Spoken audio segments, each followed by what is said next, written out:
right with that, but the point is, it's actually Right. Committee welcome back. We're live. Second half. I'm just gonna listen and absorb. Second half of our afternoon here. We're very chatty today. Everybody's getting mad over here. So second half of our afternoon here, we're going to be finishing up our day here in committee, looking at the annual technical corrections bill. And I'm so happy to have Anthea Dexter-Cooper here. Used to see her a lot when I was up on House Transportation, and every once in a while now with the technical corrections bill. So thanks for being with us. Thank you for having me. So for the record, Anthea Dexter-Cooper from the Office of Legislative Counsel. So I see a lot of new faces here. So I was thinking what made sense was for me to talk a little bit about what the technical corrections bill is, some of the process of what Leg Counsel does to make it so that you have the green books. And then I have gone through and just highlighted some of the sections in the bill. I'm not going to do a walkthrough of a 200+ page bill.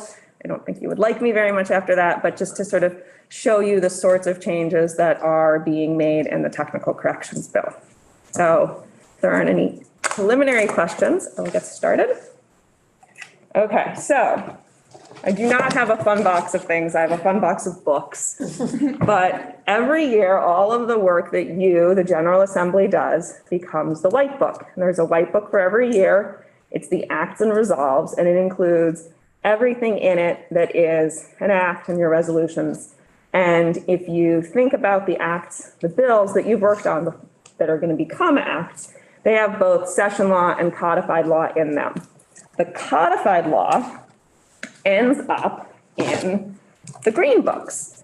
And the green books are printed in a particular year, and they have a date on the side spine of them. Every year, the Office of Legislative Counsel works with our publisher, which is Lexis. Yes, Lexis. And we pick 4 green books that are going to get replaced. They get a replacement volume, and the number will jump to then be 2023. So this is from 2013. How are those books picked? They are picked when it's been a long time since the book has been updated, and when the supplement, the part that's sometimes in the back of the book, gets really thick. And they look at the ratio of pages in the bound volume to pages in the supplement. You'll see that this doesn't have a supplement. That's because, and this is Title 32 from 2013, this book has been replaced. I only keep it for this particular example. It got such a big supplement that the supplement couldn't even fit in the book. So this is called a soft bound volume, not a pocket part, because you can't slide it in. It would mess up the spine of the book. It then gets replaced. This is the Title 19, Title 20 replacement from 2021. And then as time, you will see the supplement in the back gets bigger and bigger and bigger. And anytime a section of statute is amended, so you might, in your bill that you're working on, see a bunch of stars and it's only changing one subsection, the entire section ends up in the pocket part, just to make it easier for users to not have to flip between the two as much. So every year we pick our 4 volumes. And one of the things that's really unfortunate is if you replace this volume, and then over the summer when we do our really deep review and an attorney from the office reads like the entire title and looks for things that could be corrected, the editors read it, and then a second attorney looks at it. If you find lots of things there that need to be changed, technical corrections, it's unfortunate if you end up with a thick pocket part right after you had your nice new bound volume. So we have started trying to what we call front load the technical corrections bill. And to do that, our paralegal does searches in the titles that have been selected for replacement and highlights certain things that we think are good candidates for the tech corrections bill. Legalese, things that should be capitalized that aren't, certain words that we know from past years were being spelled wrong or were grammatically incorrect in the statutes. Highlights those, gives those highlighted PDFs to attorneys in the office who then go through and they are the ones who wrote the majority of this bill. I just helped organize it all together and reviewed it. The other way that things end up in the technical corrections bill is, as attorneys are working on things, they might see, a missing conjunction, because we like to have conjunctions in lists. Or maybe there was a mistake that was made last year, a really teeny tiny mistake, just a human error mistake, and it's an opportunity to fix them. So those are the sorts of things that end up in the technical corrections bill. I would suggest, if you're following along on your screen, and this is great, it's the only time I never have to share my screen. I didn't know there were committees that didn't rely on that. The shorter of the two documents, it'll be the first one posted under my name, is a 20-page section by section summary. And a bill is good when it has a 20-page section by section summary. I would suggest that the parts of the section by section summary that you look at are on the first page and the last page. So the first page, the overview, it talks about the sorts of technical corrections that are being made in the bill. And I'm going to show you examples of all of these when I do my mini walkthrough. Correcting grammar and typographical errors, formatting lists, making changes for consistency and to conform to the Vermont statute's annotated style, eliminating legalese and gendered pronouns, removing language reflecting repealed provisions of law, correcting references, including cross-references to repealed or recodified laws, updating and correcting names of public entities and officers, and correcting terminology for administrative rulemaking. In this technical corrections bill, there is a focus on titles that either were replaced in 2022 or are slated to be replaced in 2023. So you'll see a lot from titles 4 to 6, 8, 18, the Title 24 appendix, and Title 27. The last page of this section by section summary is going to give you a list of all of the attorneys in the Office of Legislative Counsel who in one way or another worked on this bill. Maybe it's just a section, maybe it's 60 sections, but any non-technical questions should be directed to these attorneys, and it's in title order. And you can see from looking at this that it is very much a group effort. I am simply the person who is telling you about the bill today. So that's my overview, and now I'm going to do what I'm calling a mini walkthrough. Section 1, I'm on page 1 if you want to follow along. This is an example of where we are adding subsections. So under Vermont statute's annotated style, if you are going to have a subsection that's to assist the reader, you have it for all of the subsections or all of the subdivisions within that level. So here it's adding a subsection heading for subsection A because there are subsections in the balance of the bill. But adding in C and D, and I think probably this was one where subsection E was new law and someone put in a subsection heading and just wasn't caught that there wasn't a subsection heading for the balance of the bill. Subsection 2 is an example of adding a conjunction to a list. So if you're going to have a list within subdivisions or subsections where things are being separated by colons, there should be a conjunction added. It's either going to be and or. It is not something that used to be done. So now whenever we see a conjunctionless list, we add a conjunction. Section 2 is an example of an or being added. Section 3 is an example of an and being added. Section 4 is an example of what I would call a floating header. This was language that this committee worked on last year with the state code of ethics, and there was a subsection A that was going to be added and then it wasn't added. So there was a subsection heading that ended up just being this floating heading out there. So it's striking a floating heading that's not necessary and then redesignating what were subdivisions to be subsections because we do subsections if there's not language preceding. Really scintillating stuff. Section 5 is an example of correcting the name of an entity. It is not the Society of Human Resource Management. It is the Society for Human Resource Management. Section 6 is an example of fixing the name of a commissioner and then eliminating the use of gendered language. So one of the things that we as an office are now trying to do is to draft in a way that doesn't use pronouns. So you will not see in new legislation, his or her, he or she, him or her. And when we are addressing old language in a bill, we are trying to eliminate the use of gendered language where possible.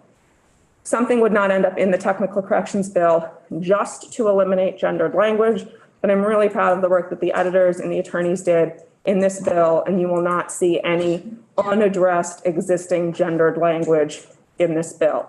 So chipping away at the fact that there's a lot of gendered language in statute. It's better than when it used to be just the male pronouns where you would only see he and him and not he or she, him or her. Section 7 relates to this committee. It is correcting the name of a committee. And you will know from the change in House rules and the jurisdiction of the committees, there are some committee names that have changed, this being one of them, and this is correcting codified law to reflect that. That change was not something that would get a piece of codified law into the technical corrections bill. We just addressed it when we saw it. The third to last section of the bill, I'm going to talk about it close to the end of the walkthrough, is where the bill gives authority to Leg Council to make those changes on an ongoing basis. Skipping ahead a little bit to section 11. This is an example of the deletion of a repealed section of law. Section 797 of Title IV has been repealed, so there is no longer a need to reference it here. Section 12 is going to be an example of fixing and adding subdivision headings. And the reason why I included this here is because you are going to see these changes on the floor tomorrow in H53. There are clearly substantive changes in that bill, but one of the things that sometimes happens with the technical corrections bill is it's making changes that are proposed in other bills. There's a hope to get these technical things fixed, even if those more policy-driven bills do not make it across the finish line.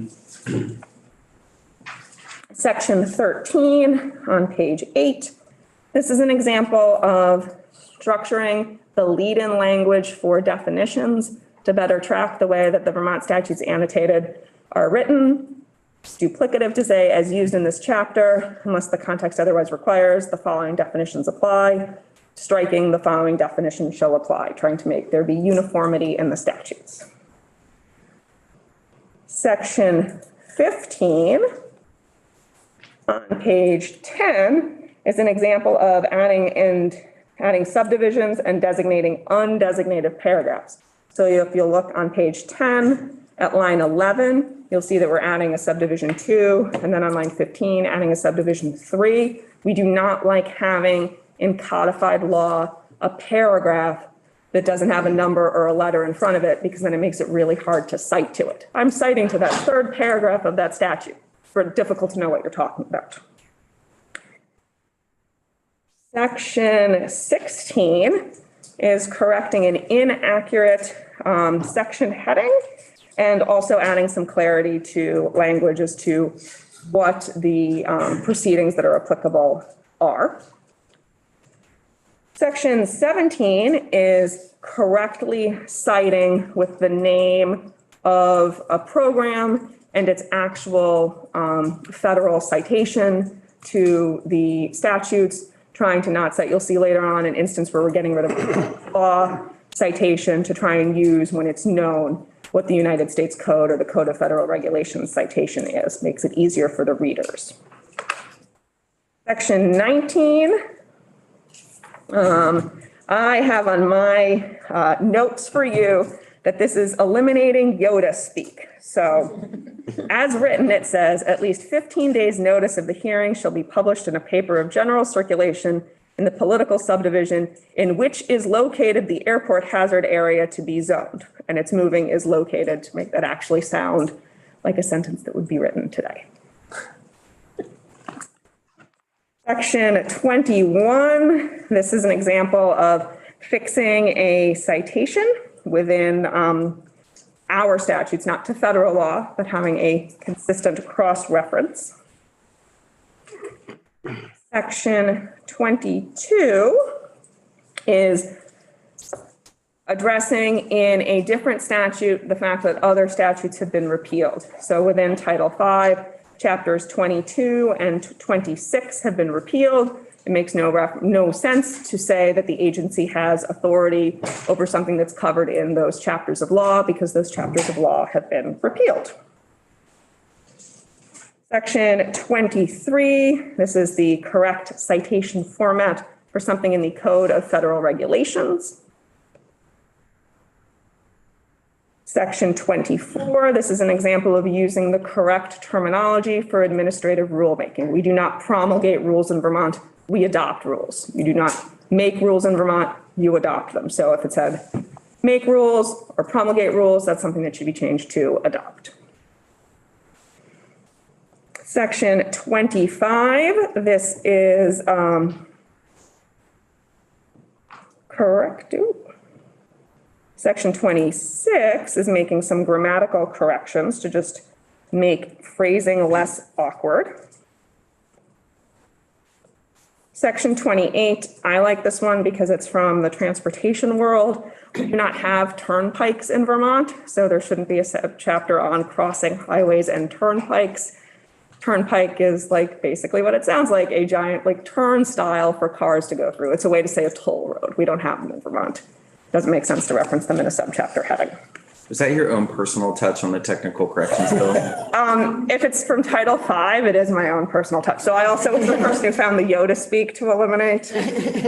Some people maybe spend more time looking at statute than others, focusing on these things. I like this one, Section 30. We have a lot of places in statute where something needs to be within X number of days of something happening. Is that days before or days after? If we can add clarity, changing the of to either be an after or a before. So this one is changing within 90 days of such an order to be within 90 days after such an order. I have been asked when talking about the technical corrections bill in Senate Gov.Ops what my favorite technical correction was. And I didn't really have one because I would say like, you know, what's your favorite semicolon to fix? So I did actually have that flagged, the turnpike one, as if I'm asked what my favorite section is. This is my favorite section in the technical corrections bill.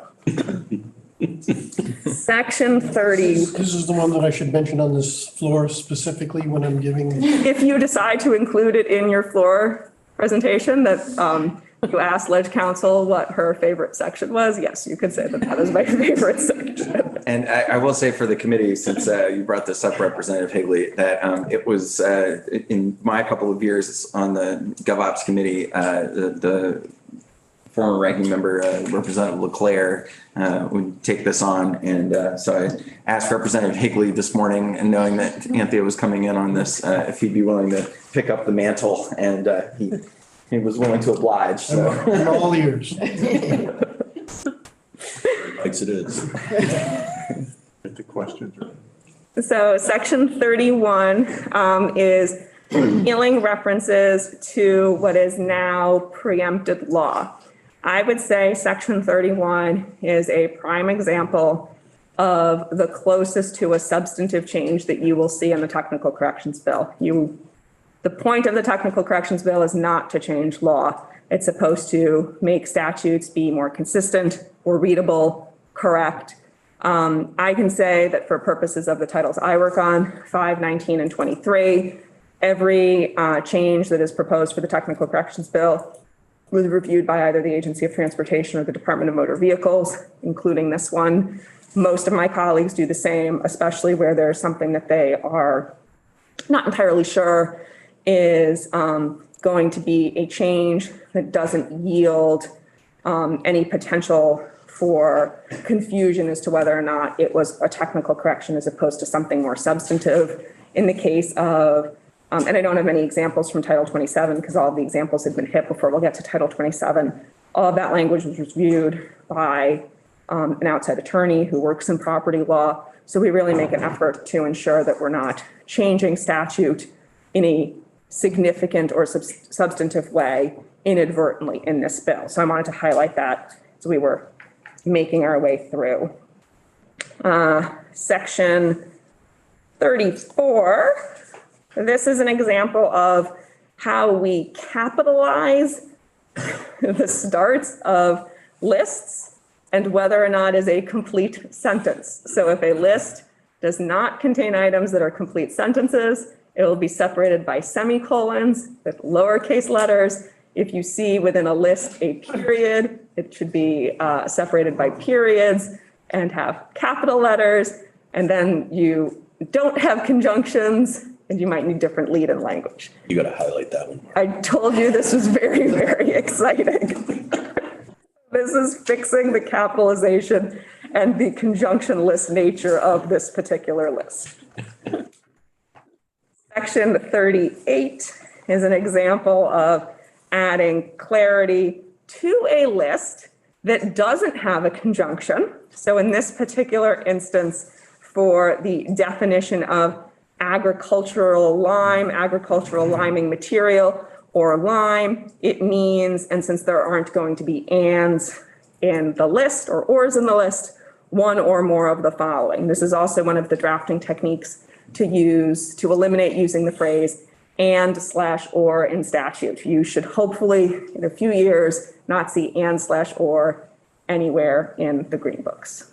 One or more of the following being. Or more of the following, being the. That's a big deal. I will tell you that I do not avoid that in emails. I still use and/or in emails all the time. So statute does not necessarily need to align with how we write on a day-to-day basis. Anthea, is there a written style guide that includes those pieces? Yes. You all refer to? There is. If you think about how many attorneys are working on the language that ends up in the green books, we're really striving to try and have it seem like it was written by one person. So like we're all being consistent in the phrasing and the punctuation. And then like those are the things that the editors are also looking for. So there are fewer editors than there are attorneys. So it's a smaller universe of people who are doing that like check before things are making their way to the floor. And a lot of it is to strive for consistency. So yes, there's a guide and lots of directions that go to people to strive to make it seem like it was all written by one person. Senator Cooper. Mr. Chair, I think you should have apprised us if there was going to be a test on this. We're gonna fail if we take it. I won't. Yeah. I would lobby for being able to use the section by section as a cheat sheet. Well, I am cheating off of my own notes that I made summarizing the section by section so that I would know which ones to highlight for you. Representative Pigley, I will give this to you. Thank you. And I will also say that I am happy to skip to the last 3 sections if the committee wants me to. I do only have about a page more of notes, so you are more than halfway through my brief overview. I think you're doing a good job of pointing out significant things and keeping it moving, so. Okay. That's great. Continue working our way through. So section 44. This is switching from having the word 10 be written out to the number 10. We use words up to 9, and then we switch to numbers written in numerals. That is a change. That's why you see a lot of 10 written out as TEN. Section 48, I am now on page 27. This is a grammatical correction, changing which to that. And this is an example of a list that has a period in it that is changing it so that there should be periods between the items in the list. That's going to be subdivision B on page 28. What is an error or not technically correct here is this list is overly conjunctioned. There are multiple conjunctions between items in the list. We do not use ors between every item in a list or ands between every item in a list, just for the second to last one. Section 50 on page 30. This is an example of eliminating using a reference to public law. So a lot of times you will get a public law that and public law is sort of the federal iteration of acts and resolves. So like the Infrastructure Investment and Jobs Act, the IIJA, if you're referring to the whole thing, you might call it the IIJA, much like we call Act 250, Act 250, even though it's now been codified in Title 10. If there is a US code citation that we can reference or a VSA citation that we can reference, that's preferred because it makes it easier to find it, especially if it's been amended subsequent to that initial public act. And that's what's happening in Section 50. Section 54, we've already talked about. I'm going to skip it, but we don't have conjunctions between every item in a list. Section 55 on page 33. That is eliminating a subsection heading. So, I said that you would have subsection headings for every subsection or subdivisions for every subdivision, subdivision headings for every subdivision within one level of a list. Sometimes when attorneys are going through a statute and they see that there was only one subsection heading, it makes more sense to eliminate that subsection heading as opposed to adding the subsection headings for all the other subsections within the section. So that's what's happening here, is deleting a subsection heading. Jumping all the way to page 38, section 67.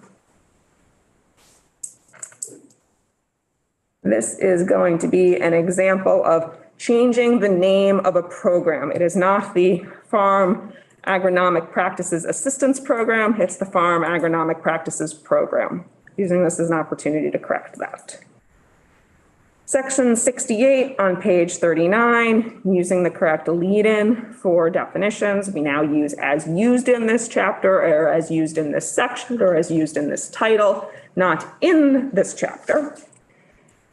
Section 70 on page 41.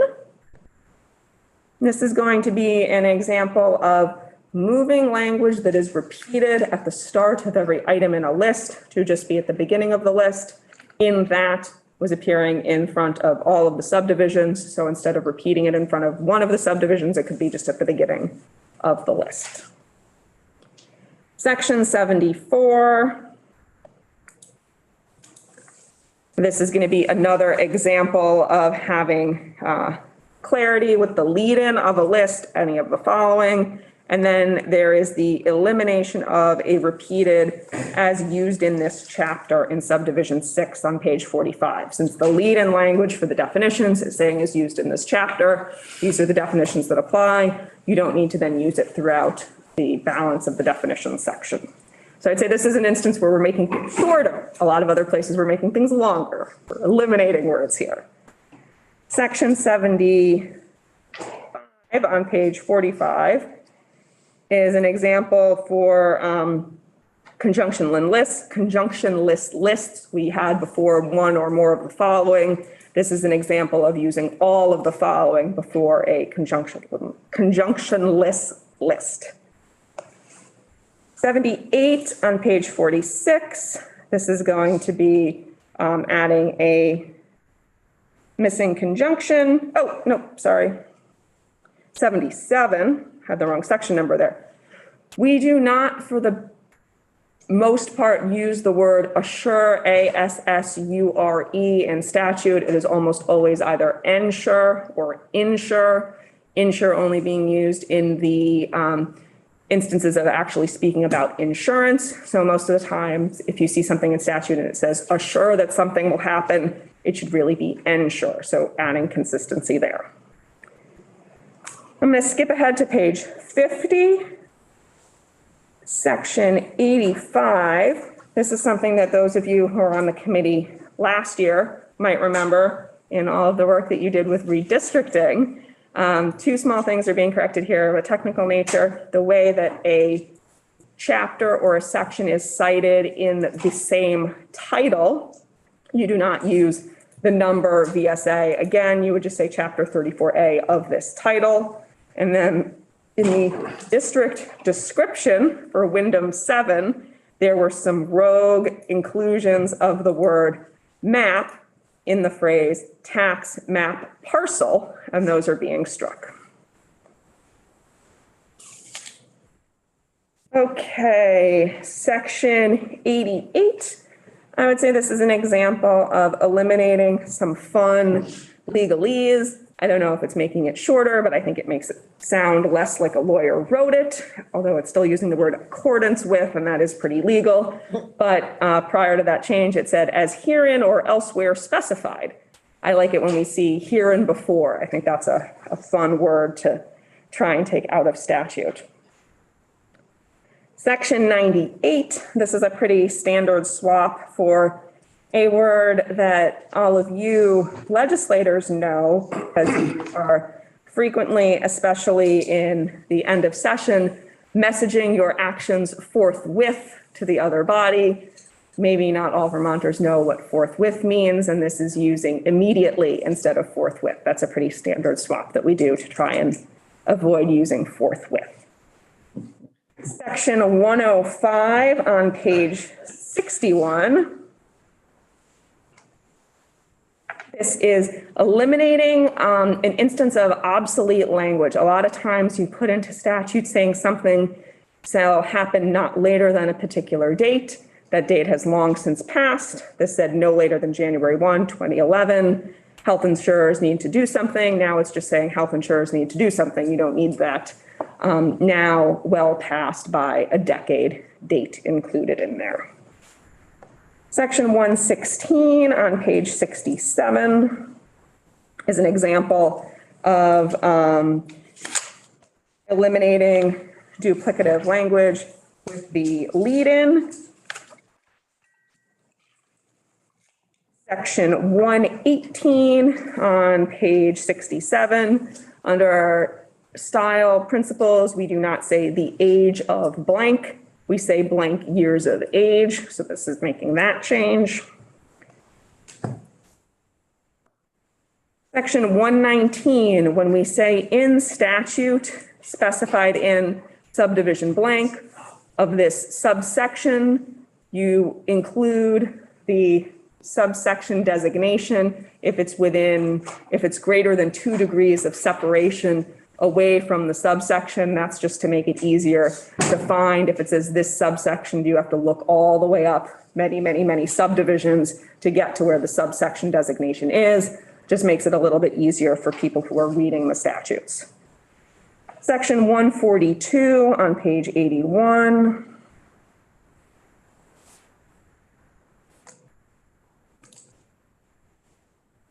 More scrolling than I've had to do. I think this is a good example of how we use US as an abbreviation for United States when it's a modifier, but not otherwise. So whenever a drug is recognized in both the US abbreviated, I'm not going to be able to pronounce that word, pharmacopoeia, I don't know, of the United States, but of the United States, that United States is not being used as a modifier, so that one is not abbreviated. If we see United States and it's a modifier, change it to US. Section 148, this is correcting a phrase. It is not a regulated substance, it is a controlled substance. That's on page 84. I always think it's fun when you see a really old report in codified law. This is on page 91, section 165, just taking up space in the green books to say that not later than January 15th of 2011, the DMV needed to do a report that they either did or didn't do 10 years ago. Probably something that always should have been in session law as opposed to codified law. Section 192 on page 106 is another instance of getting rid of a reference to repealed law. I'm going to jump to section 209 on page 114. And I hope that no one asks me a question about this, because I will not be able to tell you why it is grammatically correct to say that something is in the best interests of a person, not in the best interest of a person. But the editors say that it should be best interests, so it's something that we always search for. Almost done. Section 218 on page 118. We no longer refer to the General Assembly as the legislature. We're trying to be consistent in always saying it is the General Assembly. So section 218 is changing legislature to General Assembly. That's a standard search that we do. Section 222 on the very, very bottom of page 119 is substituting repealed for deleted. If something is removed from a bill, it is deleted. If something is gotten rid of from codified law, it is repealed. It is just the correct word to use there. Section 248 on page 135, adding a parenthetical to make it easier for the reader to know what it is that's being referred to. And this is adding the parenthetical of cannabis possession for a citation to something in Title 18. Section 251 on page 138 is fully repealing part of now obsolete law, probably something that should have been repealed several years ago, but it was only a section repealed as opposed to the chapter being repealed. And it is on the displaced homemaker program, which no longer exists.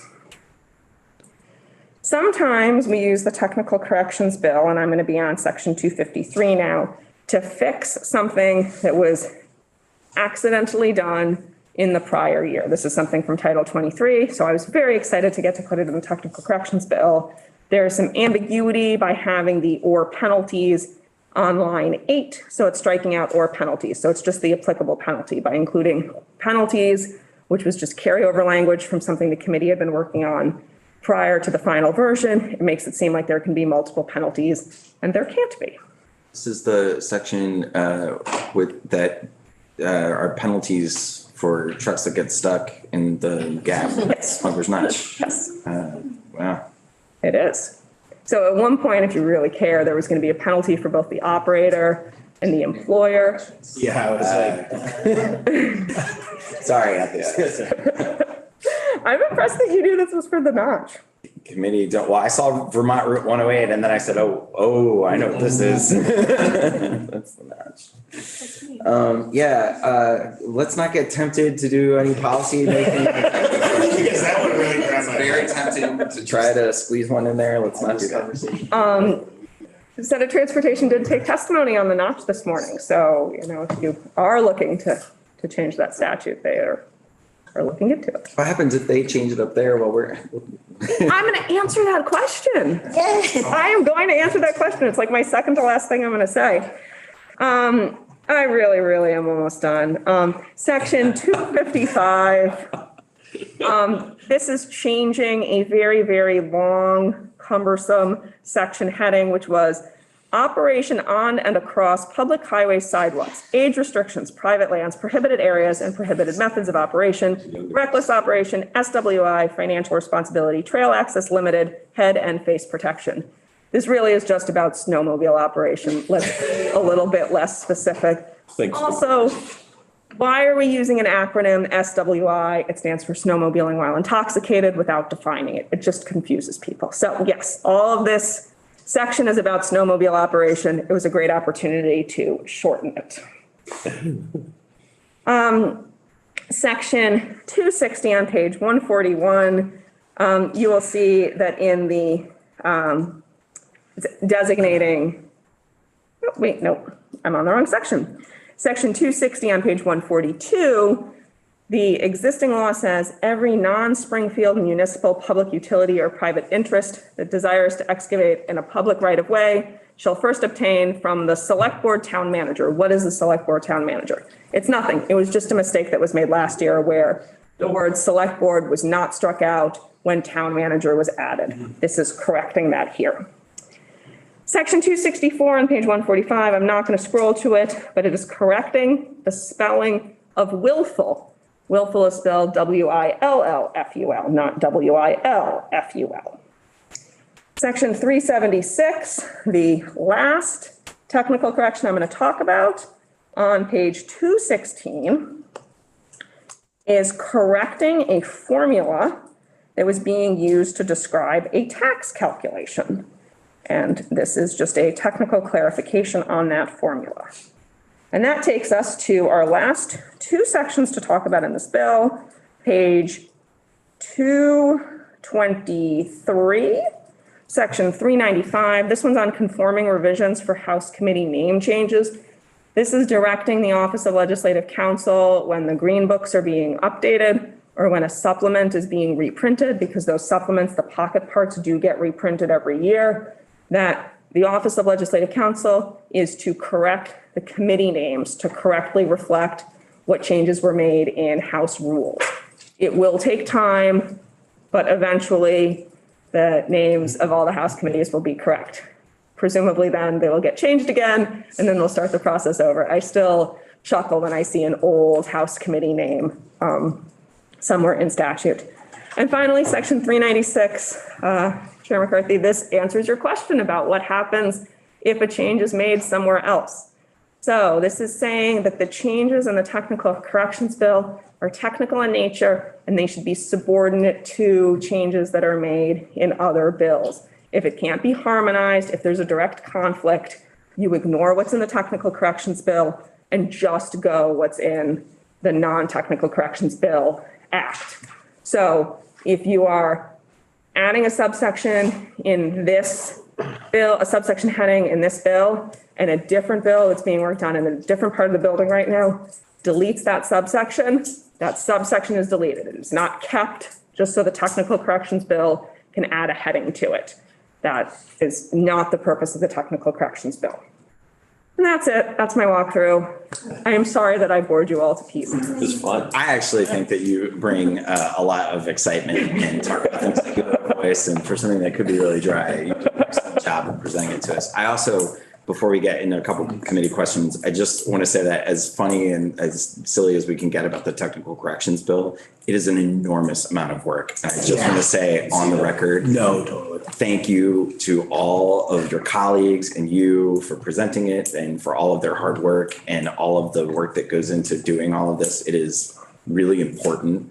And as much as, you know, we're in here swinging around new policy and all of that, like, this is really important work so that Vermonters and the attorneys that serve them can actually understand the law and that it makes sense in plain English and it's organized.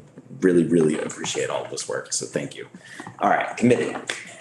Who's got questions? Representative Woodley. So that last piece, if this is a technical correction bill, how come non-technical questions are only asked of the, I'm just kidding.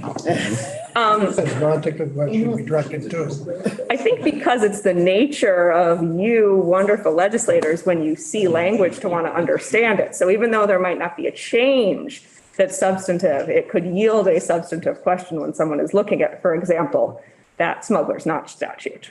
And that is why I will defer to my colleagues with that list of questions of a non-technical nature being directed to them. So if you are looking at this bill when you can't sleep and you say, well, I don't understand why in section 202 it says XYZ, even if it's not something that's being amended, you should go and talk to the attorney who staffs that subject matter area.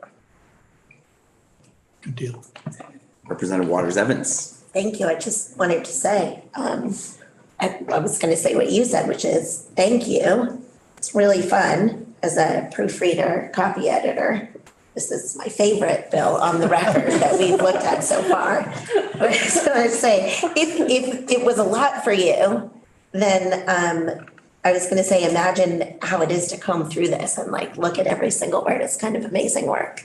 And I will give a major shout out to the editors who do this It's incredible. all day, every day. Yeah. You're wondering if you were filling out an application. I mean, not yet. All right, so my intention here is to give us a couple of days if anybody sees anything that they want us to take any more testimony from Anthea or anybody else, and then to probably at the end of the day on Thursday vote this out so that it would be noticed Friday, and then Mark could report it when we get back from town meeting day Friday. Unless I hear any objections in the next 48 hours. So Representative Nugent. Can we just keep forthwith somewhere in there? I can assure you that there are many, many, many places in statute that still say forthwith. I saw a little bit of a look from Representative Waters Evans too about like, me, I don't know if you were trying to communicate a little sadness about getting rid of forthwith. Yes, but- we both enjoy forthwith, and that was like a mental communication. That's how this committee works. We just. We were both like, oh, forthwith. It's hard to say goodbye to forthwith. Yeah. Well, I don't think you will be losing it in the building. But we always evolve. All right, great. Well, committee, we started early and I appreciate all your hard work today. Thank you for bringing us, your technical, any, No, just the, when you have a Oh. chance. Oh, Yeah, email you this? I want it. Yeah, I need it. Okay. Happy to email it to you. Plagiarize the heck out of it. You can use it for any floor purposes or what have you. So happy to share the document. I believe that Representative Claire last year basically threatened the body so that he would read the whole thing If there were any questions. if people asked him any questions. And that was an effective strategy, but I'm not sure that I would, it's not really your style, Mark. So this was really a great day. Thank you, everybody, for the hard work. We'll pick it back up tomorrow. We are going to be Cynthia, is this yours? taking up a few different things tomorrow. The first, some of the bills that are on the wall, we've heard introductions of that we think would be pretty easy wins for a miscellaneous DLL bill before crossover. We'll hit those in the morning briefly, and then we're going to pick up work on our Criminal Justice Council. I am going to propose to the committee, if you haven't looked at 251 or seen me talk about Brady letters on TV, that we consider that as a potential addition to the Criminal Justice Council package. So we'll be hearing from folks from law enforcement, the auditor's office, and the Criminal Justice Council on the draft committee bill that we had seen before already. And then we'll have House floor and come back and continue to discuss that Criminal Justice Council bill and also the budgets, because we've heard a bunch of budget presentations. We're going to hear a couple late. I want to start putting together the letter, and I'm going to beg our colleagues in appropriations for another day or two, so that we'll definitely probably not get them a full letter, at least tomorrow as they had hoped, but by Thursday or Friday, I'm hoping we can send them our thoughts on a couple of the different pieces, language access plan, the ADS budget. We're going to hear some testimony about Thursday. Lots to do this week. Representative Murwicki. What I was going to bring up about the budget. Reminder from Representative Harrison.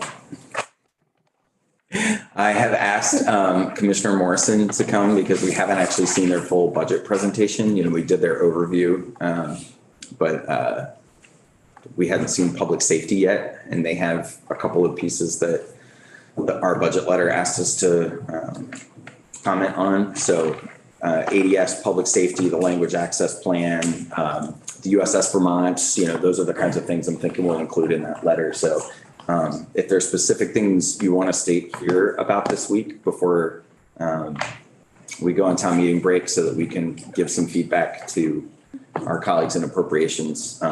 Our jurisdiction's so vast that our budget letter could be like 10 pages long, or we could just focus on those few items that we've kind of heard. And I'm more inclined to focus on items that we've taken some testimony on or have strong policy feedback on, and then let appropriations and the departments and agencies kind of do their work. So if there are folks who want to bring anybody in specifically, if there are questions that we need to be asking as a committee in order to inform approps, the letter can be vague on a few items and then we can follow up.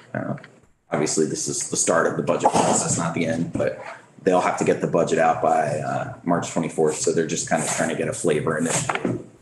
What are some of the things that we want to comment on? A question I have is if the lab money for the Cannabis Control Board that they've requested that's in H270 is in the Senate version of BAA, is it likely to survive the Senate version of BAA? And so we could just take it out of our bill, or do we need to ask them to put it in the budget? if I'm a betting man, I would say that we probably are going to have to recommend it for the FY24 budget because it really is FY24 spending, unless the House acquiesces to the Senate's request. So these are the kinds of things that, they're moving all kinds of trains in there and we're just giving some policy feedback. So those are, I think, the main things I was thinking of for that budget letter over the next couple of days. Representative Hooper. I apologize to the group for leaving you all alone and rudderless this morning. We somehow made it without you, Representative Hooper.